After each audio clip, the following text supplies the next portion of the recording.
Hello, it's Polish Paul VR. Welcome to the channel. We are here today to review Vader One Gunstock for PlayStation VR2.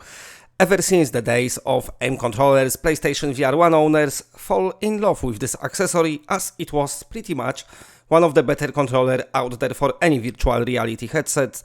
Even the PC gamers, after trying the aim controller, they really liked it. And it was because it had very nice, sleek design. The games working with it felt super immersive. But of course, one of the downfalls of it was the fact that you have to just hold it in your hands. There was no possibility of manual reloads or stuff like that. But this has changed quite a lot with PSVR2 release because first of all, there is no aim controller. And second of all, there is plenty of Gunstocks in the development, but I had my eye on one of them, which is Vader One Gunstock. And I liked it because it kind of reminds me a lot of aim controller, but with the ability of manual reloading the weapons. So basically, all the other Gunstocks having you sliding your controllers into the holding cubes, let's say. So you've got your Gunstock on a strap and then you slide in your controllers like that. This one is much different because it actually attaches itself to your PlayStation VR2 controllers, which means that you don't have any straps to worry about. You just got this Gunstock holding in your hand. You're holding it like aim controller, but because of the magnets, you can easily release it. So very nice, neat design. Just a disclaimer, I had my review unit provided by the developer of it, but also the unit you're gonna get gonna be maybe a bit more polished, as mine is, let's say, early version of this Gunstock, but it's super awesome. There's nothing wrong with it. Keep that in mind. Just some little quality of life improvements you're gonna get. When it comes to the weight, it's very, very, very lightweight. So even though you got feeling like you're holding something in your hand, it's very nimble, let's say, thanks to the little weight that it carries. The right controller will feel a bit heavier than the left one, and that is because the right controller holds most of the Gunstock, while left controller attaches to the front, and that's what you're gonna use for your manual reloads and stuff like that. So now I played Pavlov with this one. I took that game for a spin. Those of you who's watching my channel, you know that I'm not the biggest online gamer. I actually don't like playing games online. But I took it to Pavlov just to have the feeling of this gun with the best PSVR2 shooter, and I must say it worked great. Only took me, and that, keep in mind, this is coming from the dude who don't play loads of shooters like that, only took me few minutes to get used to it, to the spots where the magnets slide in. Also, once the magnets are close to each other, they kind of snap in place. So even though you cannot see the gun, it just snaps in place because of the pull of the magnets. Now, it's got that arm what you can have against your shoulder, but with a flick of your shoulder, you can fold it back to have the stock in the SMG combination, and then with a flick of your fingers, you can unfold it back to have in your rifle combination.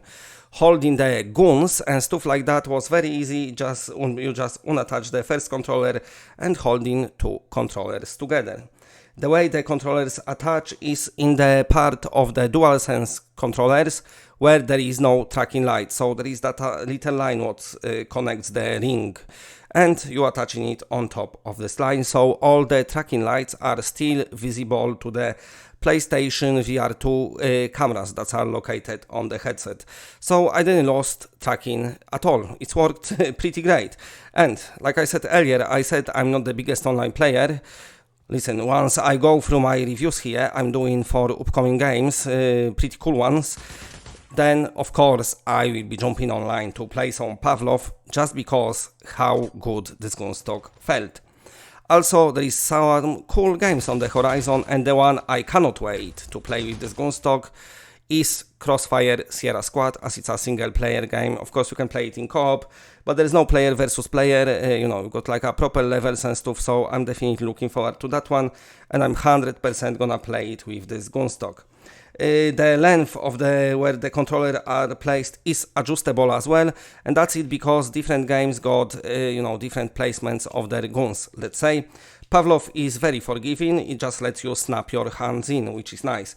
But for the games after the Fallen that you might kind of move stuff around, what I'm doing is I kind of tie it just slightly, just enough so it's tight, but also so I can still move it and slide it when I need to, and it works nice. It helps me like that. So, all in all, to go to the conclusion of this review, there is plenty of Gunstocks in development for PlayStation VR2.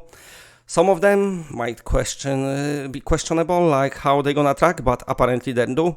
Some of them already got interest of people, but for me, definitely the small package, the very nice nimbleness, let's say, of this little Gunstock got me thinking like this is the one I'm choosing to play. Now, I'm not disappointed with it at all.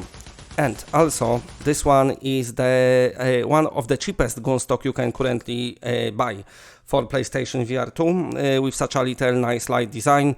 Definitely comes very handy, and when it comes to competitive play, maybe in Pavlov, it won't slow you down with reloads because how much it's clicking nicely into the place, but it will help you with aiming because how stable your arms are. Now, for most of guns during my play, I tried to use the this stock arm, what I placed against shoulder, but I found it that holding it with just SMG combination makes it very fast, and me, a person who's bad at playing online shooters, let's say, I found it really helps me and really wants me to play more.